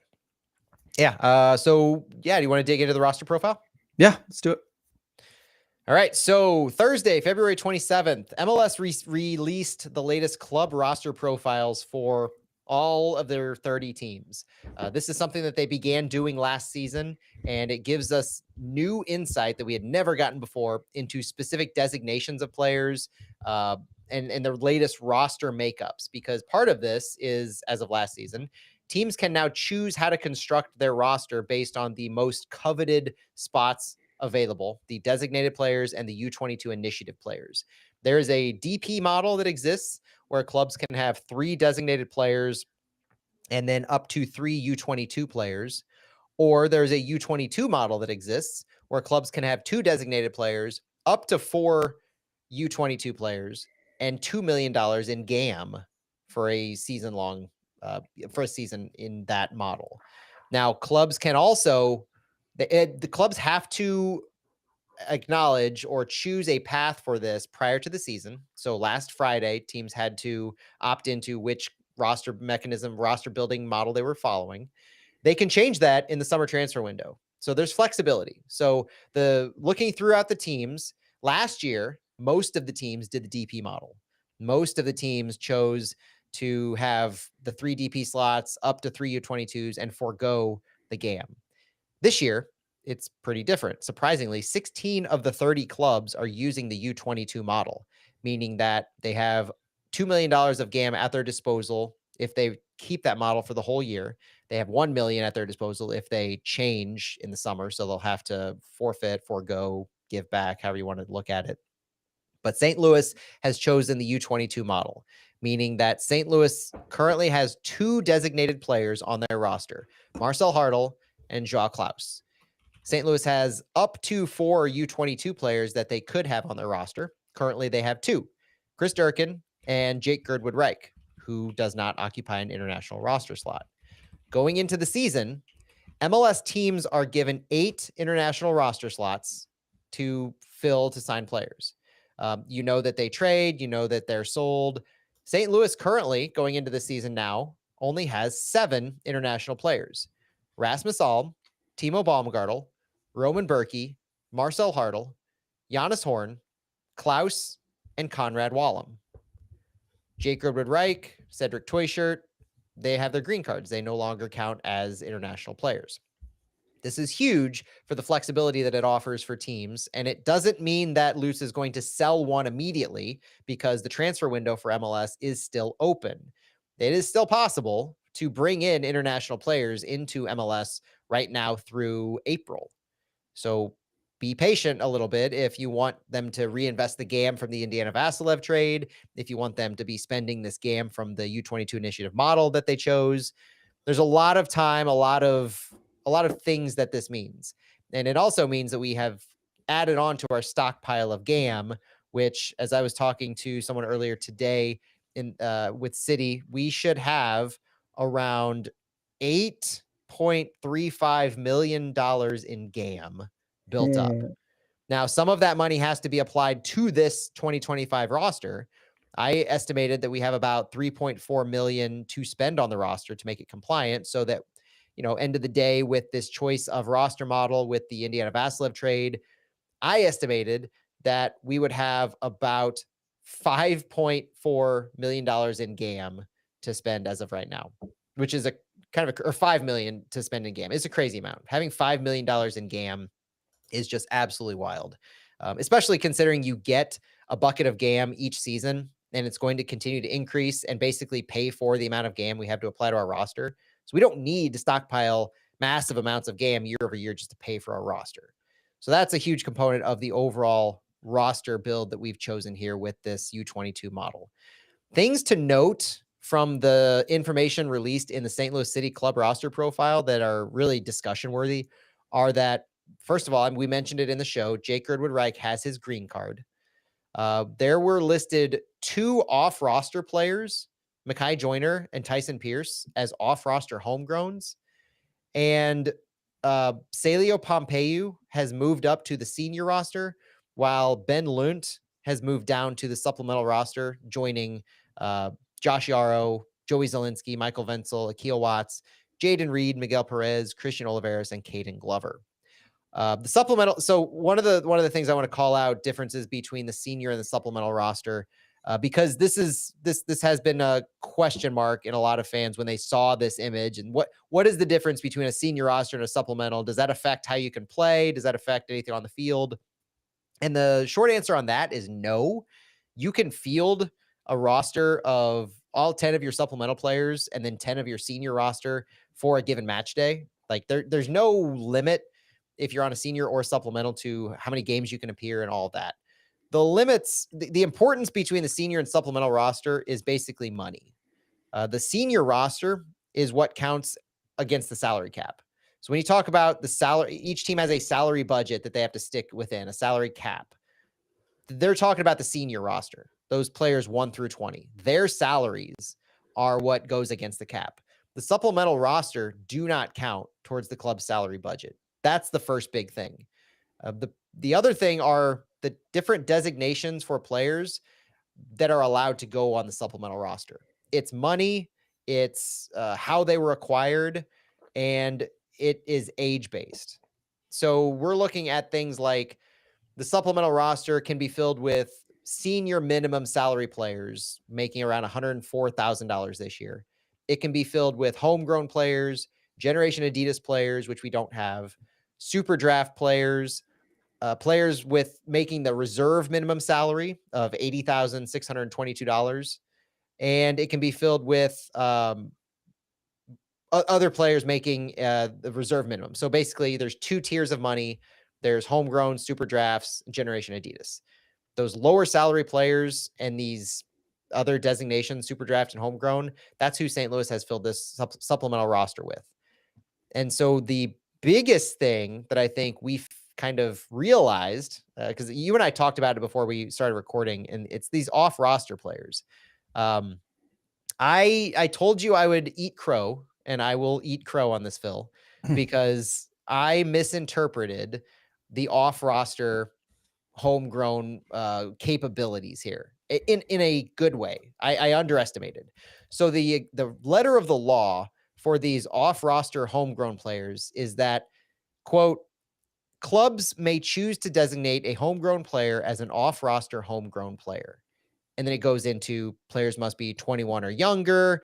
Once you move an off roster homegrown to the senior or supplemental player may not revert. So you can't go back. Can't have like start off roster, come back, and then go back. You've got to stay off roster. Off roster homegrowns are ineligible for MLS regular season games except as short term call ups. So that's the biggest thing here is that Mekhi Joyner and Tyson Pierce, as our 2 off roster homegrowns, are ineligible for MLS league season games this year except as short term call ups. That's the biggest implication. The reason I'm eating crow is because we had based a lot of our conversations on my interpretation of the word A. And it sounds so stupid, and I feel so dumb for it, but I interpreted it as clubs may choose to designate a homegrown player, like A meaning one homegrown player as an off roster. What it actually means is clubs may choose to designate a homegrown player. Any of your homegrown players can be designated as off roster. The Philadelphia Union have like 10 homegrown players signed to contracts, and 5 of them are off roster right now. That's just saying the club wants to free up roster space, and they're designating their homegrown players to play for their affiliate team, essentially, which is what we're doing for Mekhi Joyner and Tyson Pierce. Sorry for any confusion that I may have caused in the past, but we now have clarity in that regard. The one thing that St. Louis has not taken advantage of is this roster slot 31, which has been made more official, even though it kind of already existed.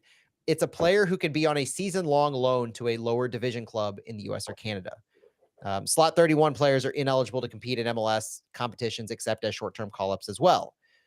This is not limited to a homegrown player. That's the biggest thing for this supplemental slot 31.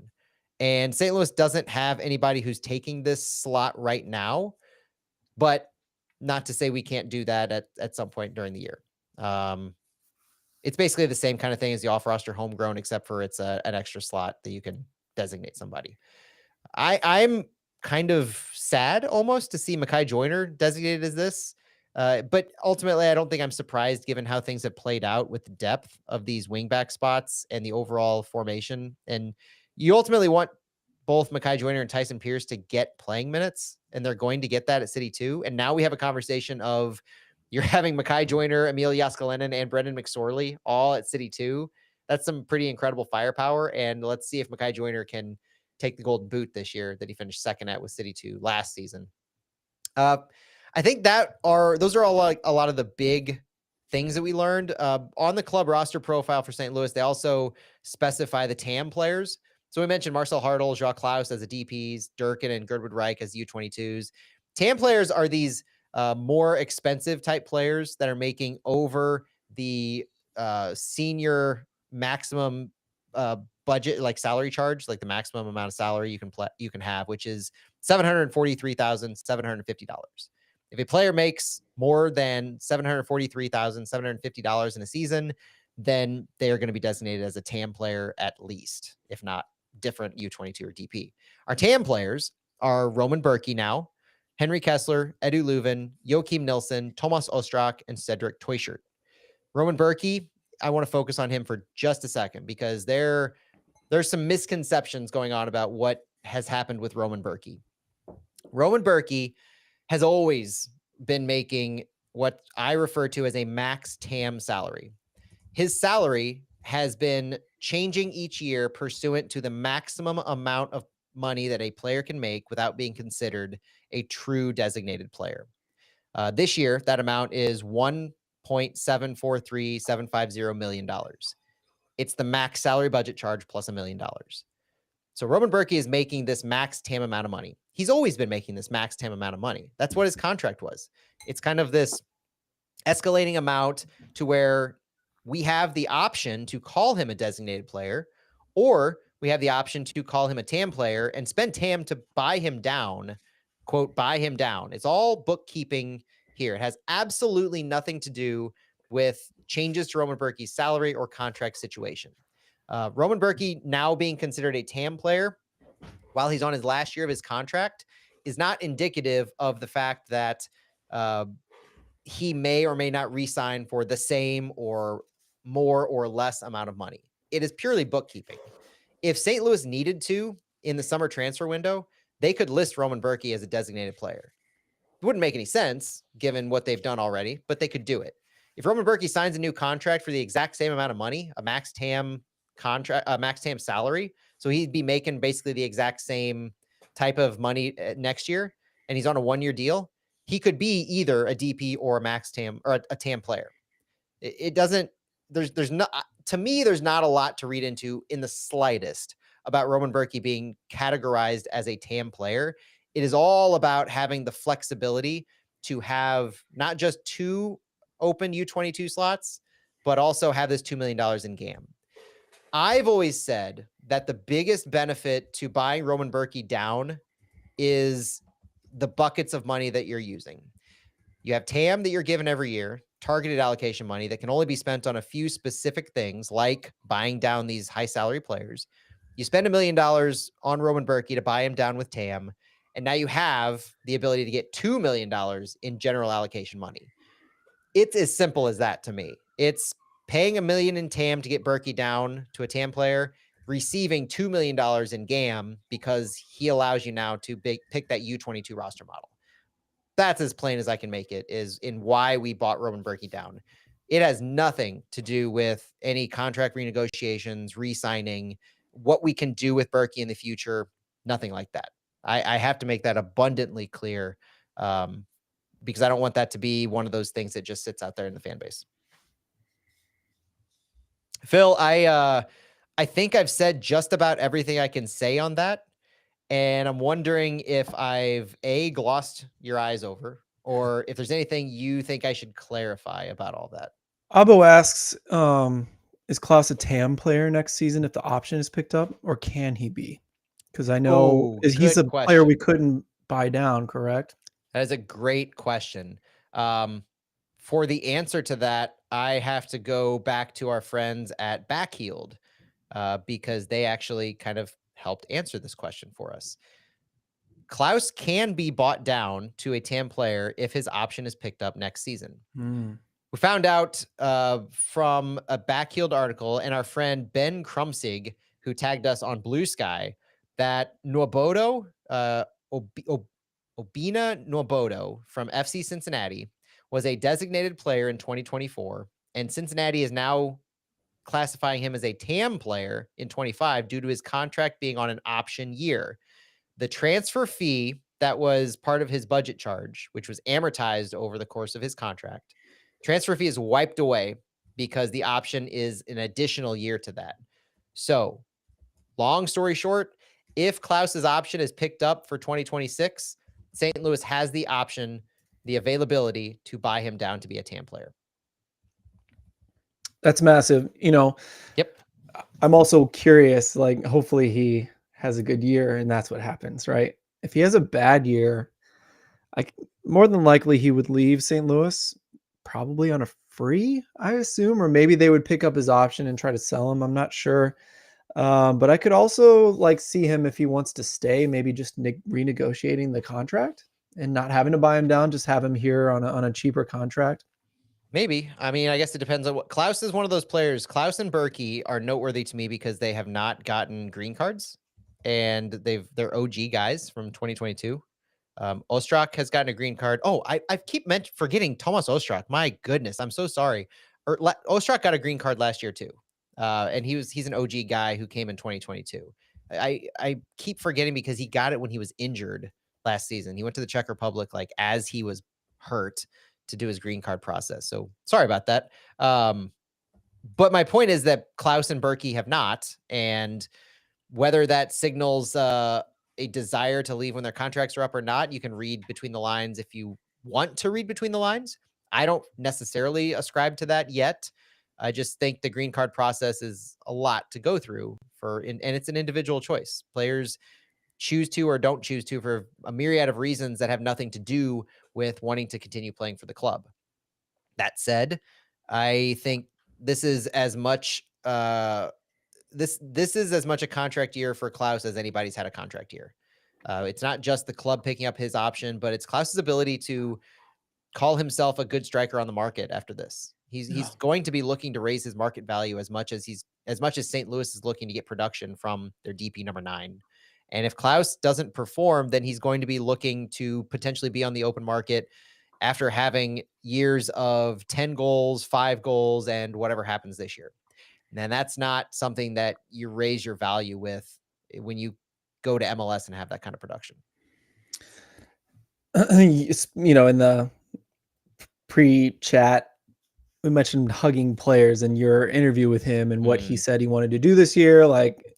Felt that to the depths of my soul. So same. Do you have any idea what stuck out to me when you were talking about all of that, do you have any guesses as to why Lunt was dropped to supplemental versus Celio to the senior roster? I wondered if maybe the one making more is dropped down to the supplemental so that it doesn't hit the cap. I don't know if that's possible based on what you said with a lot of league minimums being on the supplemental, but I don't know. Do you have any ideas, any guesses, or is that just like a mystery?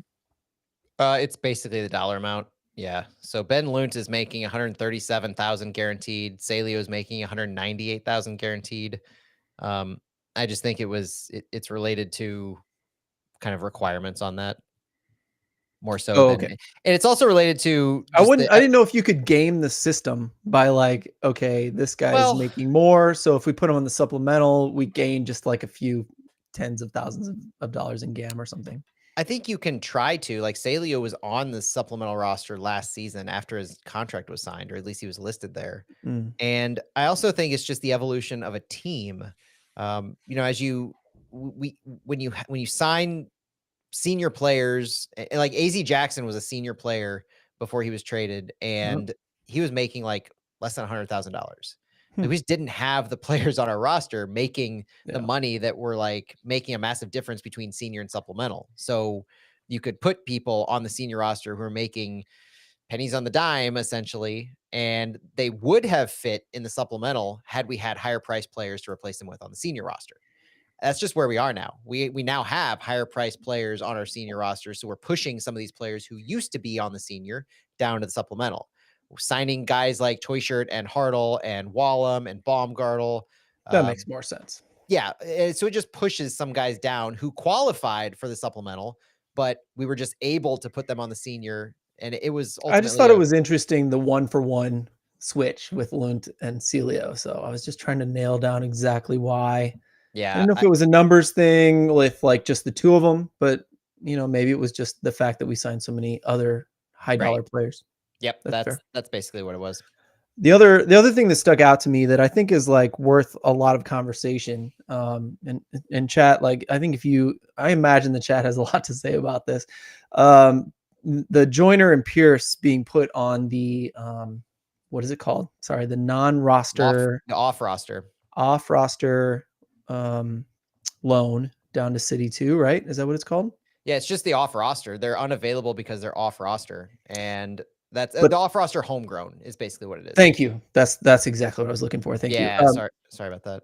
But the rule that came out was that they can play not like a City 2 player gets 2 loans and then as many league loans as you want, Leagues Cup and Open Cup loans.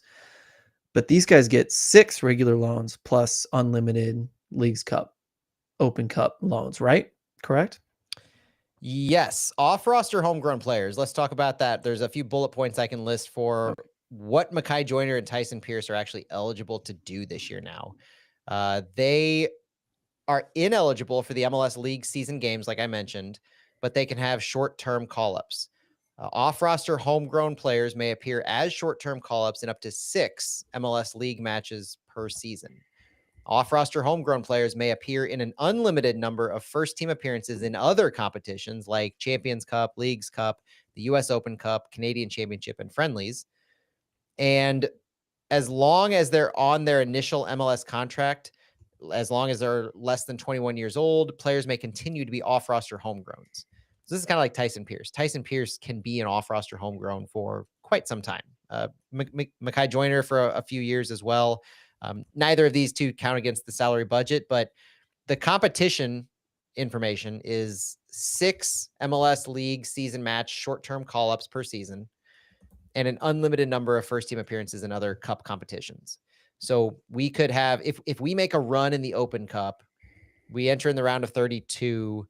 So we could have 1, 2, 3, 4, 5 games, I think. Tyson Pierce and Mekhi Joyner could appear in all 5 of those games, and it would be completely fine. Yeah.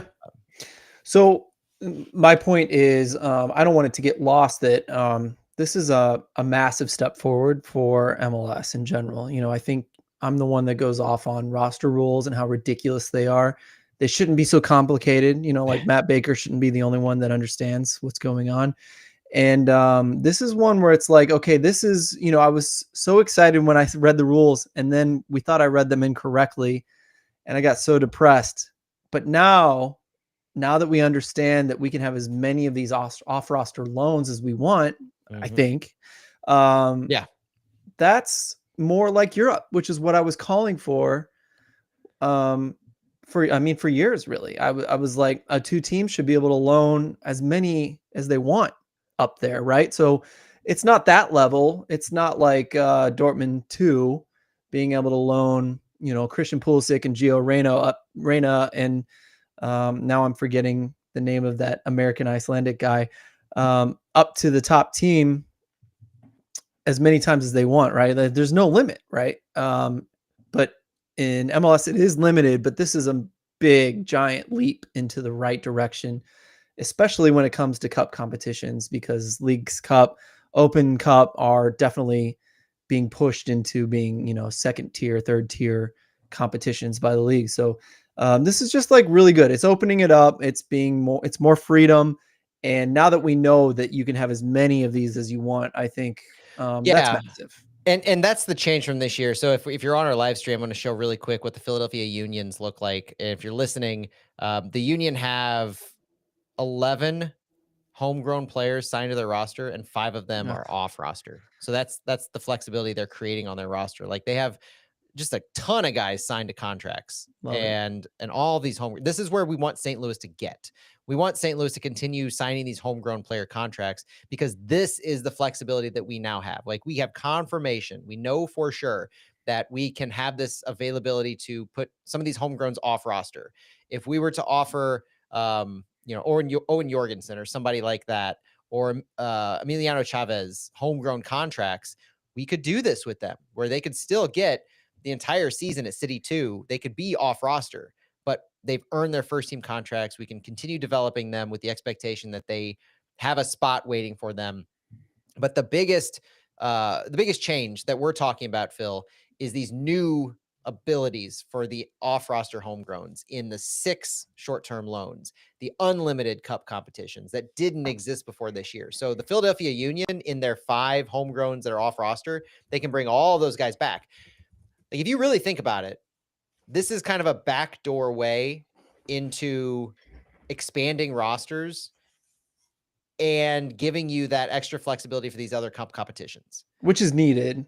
And you're playing the kids. Like, if you think about Premier League teams that play in the Caribou Cup, and they play their academy players, or they play their kids, that's kind of what this concept is. If you sign enough homegrown players to your first team, you put a bunch of them off roster, and you let them develop for a year or two, this is your call up to those cup competitions. This is an ability to rest players, play the kids. I mean, it's kind of a backdoor way into every single thing we've been talking about in building this off roster, like, backlog of homegrowns, like the Union have done. And FC Dallas has done a good job too. And it's nice to see St. Louis having now 2 players that they've done this to where they can still fill the senior roster, because our senior roster has 19 of 20 players full, and our supplemental roster has 9 of 10 players full.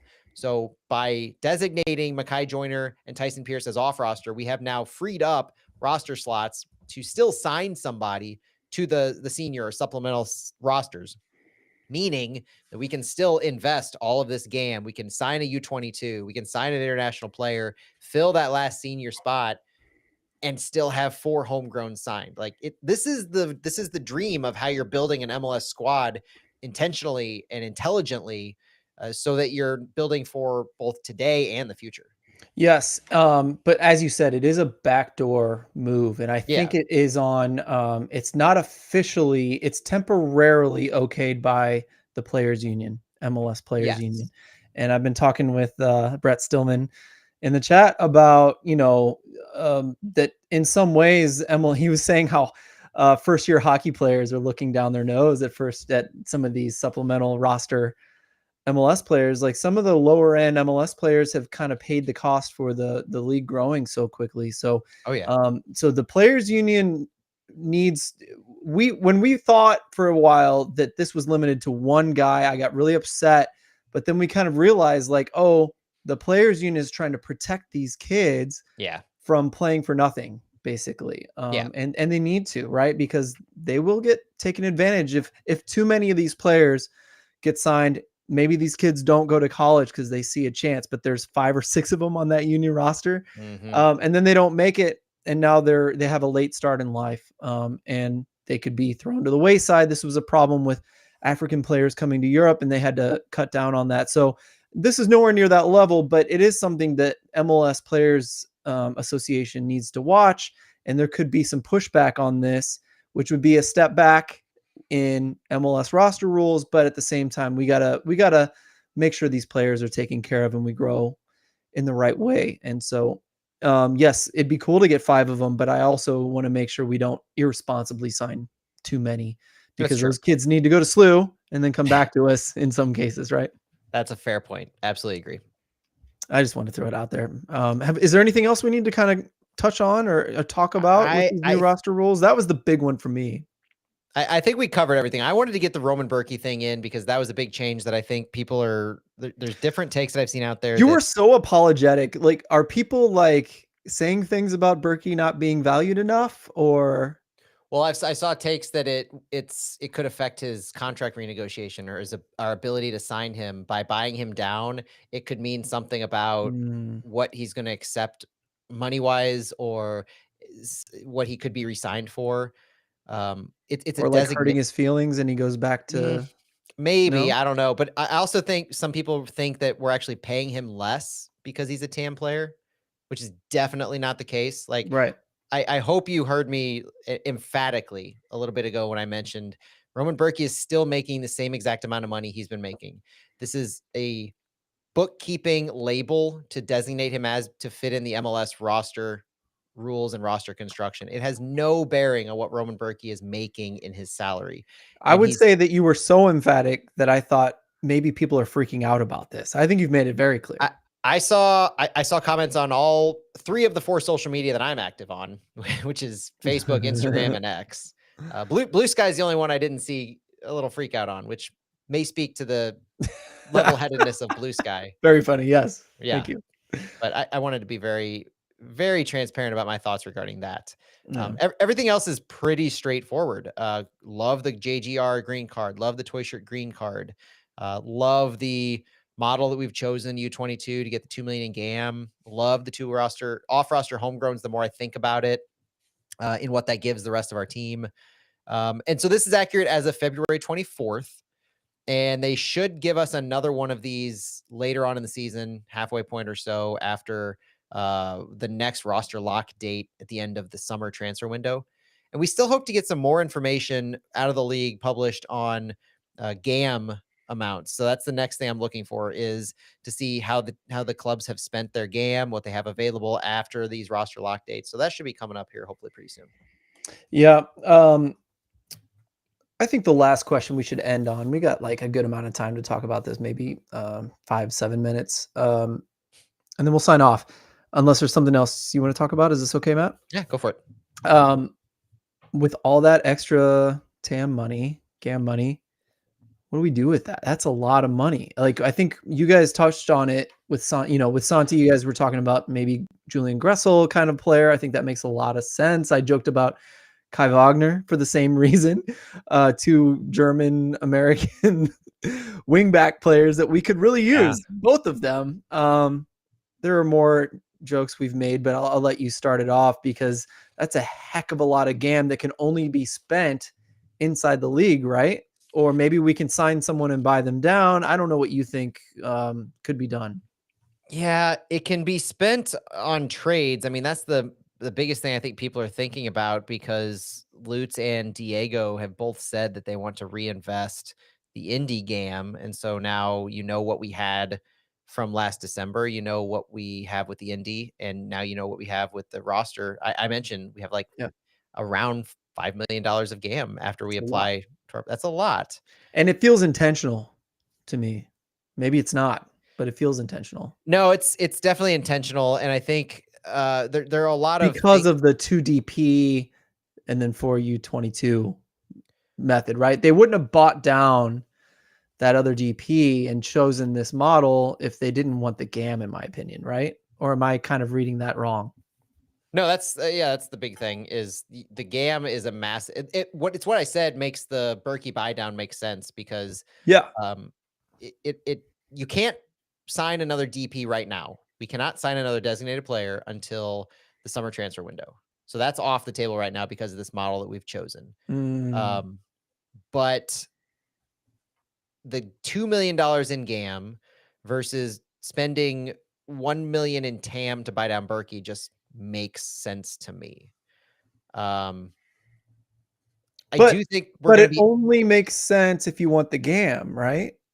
Because Does. otherwise, why would you buy it down? Well, you get Although extra. GAM You doesn't do get the expire, extra. right? Is that part of it? This GAM does expire, I believe. The GAM you get specifically from this model selection. So again, I'm back on the train of this was intentional. Yeah. You get an extra U22 slot. That's definitely one thing.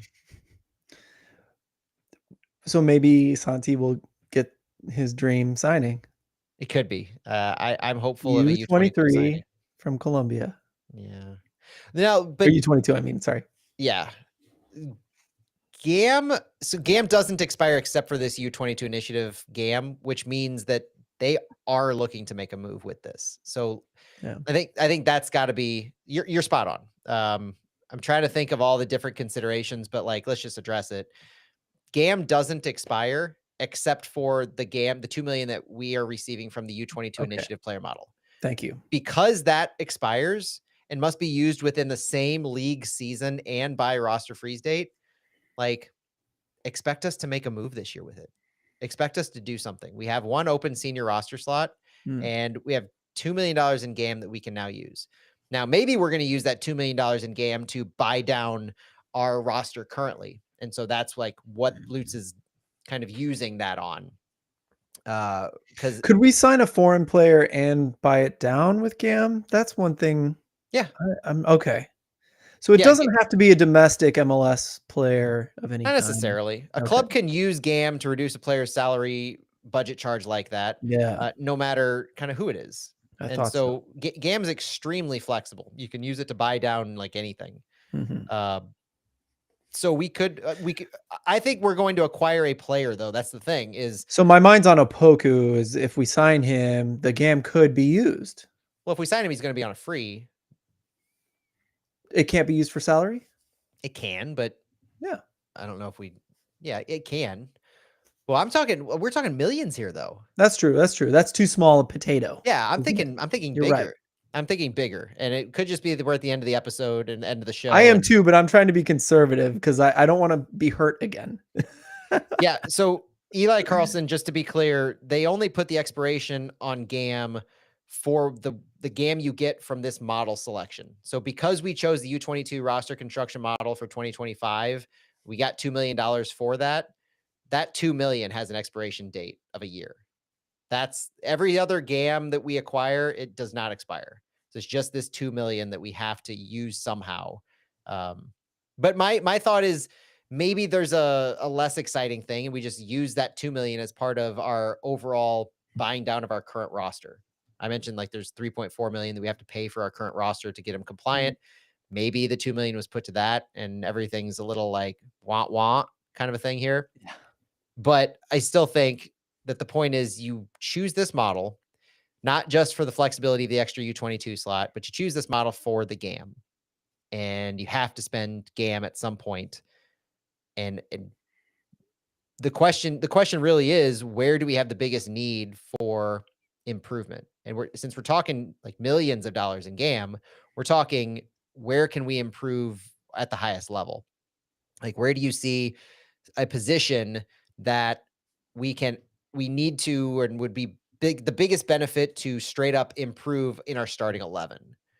And I don't know that we've seen enough yet of this City team to make that call. That's the problem. Is Lutz can speculate. Olaf Melberg can speculate where he thinks we're weakest because they see it and they evaluate it day in and day out. We have not seen enough. If you say Giannis Horn at left wing back or Conrad Wallem at left wing back, if you say We could improve our central midfielders. We haven't even seen our top 2 central midfielders out there. Edu Leuven and Chris Durkin are our top 2 central midfielders, and they haven't played together yet. It's way too early to be thinking about the absolute need of the team. You could look to certain things and say, yes, Julian Gressel would fit this system, and it's arguable that he could be a top tier choice compared to either Totland or Giannis Horn or Conrad Wallum. Like that's absolutely an argument that's worth having. And if you're Taylor Twellman, it's an argument that he's had. Sounds like he's been championing that for a bit now and getting a little more vocal on it. He commented to me that he would have made the move weeks ago if he could have to get Gressel. But it's that kind of a player where you're going to have to pay probably a couple million in GAM, and you could slot him in that role. We haven't seen our top choice strikers yet. Cedric Toyshirt has not started, and we haven't seen what he can fully do. So we don't know if we need to add to our striker core at that level where we're spending millions of dollars more than Klaus makes. So the transfer window is open until April. Like, give it a little bit to see how this roster shakes out and for fans to speculate about what we truly need, because we do have the money there now. Yep. I'll just add 2 options based on 1 game. So that tells you don't put too much stock in this. But I do think based on 1 game, the amount of crosses being sent in by St. Louis in the last game, maybe you look around, you got a bunch of GAM money you got to spend. Maybe you look around MLS and say, who is putting crossed balls into the net, right? Who's using their head, or who's taking these low crosses and just finishing the hell out of them? So I would look around and maybe shop around for someone like that. The stats department would be able to put that together very quickly, very easily. You can even get an older guy and just use him for a year or 2 as a third striker kind of guy that can be thrown in at the end of a game. I think it'd be a great idea. But I think the best idea, in my opinion, is, I think you made a great point there, Matt, that Toyshirt is still here. He hasn't put in minutes in that last game very much. He could really improve the finishing. That's what he did last year, for sure. That was one of his best contributions. But even so, that means you could still use some finishing in the future. We don't know what's going to happen with Klaus. Yeah. Simon Betcher is probably a definite. He's still pretty young.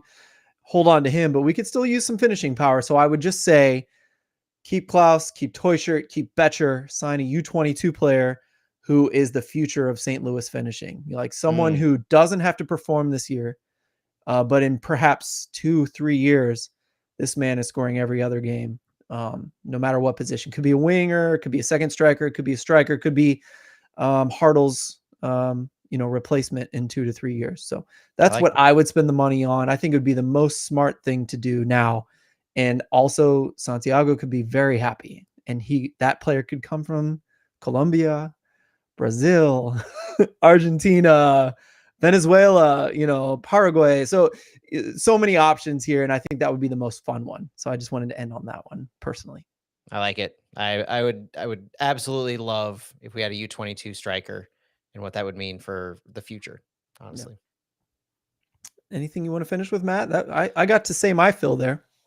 No, I'm good. I think it was a great episode, great show. I think we got everything in. I'm excited for San Diego to circle it back. There's a lot of questions that I have for San Diego. I'm gonna leave these questions for the audience, because these are the questions that we didn't directly get to, but I think we tried to cover as best as we could in the time we had. When I look at St. Louis and San Diego, I think, can St. Louis continue their strong performance on both sides of the ball against the San Diego side that seemed really well in controlling possession and with their short passes? And can St. Louis finally score a goal off that type of performance? Will we actually see the ball cross the goal line? Because we have gone now 1 game plus last season massively underperforming our XG.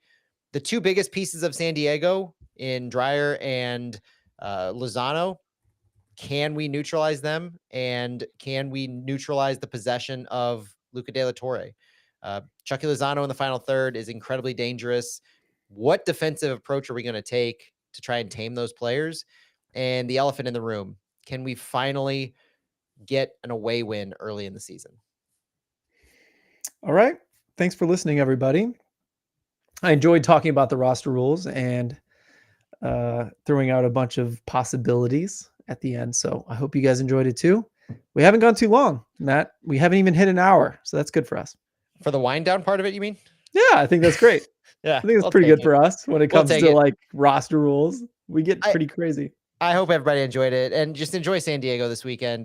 Match day 2, everybody's excited. Enjoy, if you're going to be in San Diego, I look forward to Mhm. seeing you. Enjoy the game. If you're watching from St. Louis, good luck staying up late. And Santi and I will be back on Sunday afternoon to do the Fallout. So I'll be flying home from San Diego on Sunday morning. So we'll get together to do Fallout around lunchtime on Sunday. So be on the lookout for that. Awesome. Thanks again for listening, everybody. Talk to you next time. See ya. Thanks, everybody. We're out.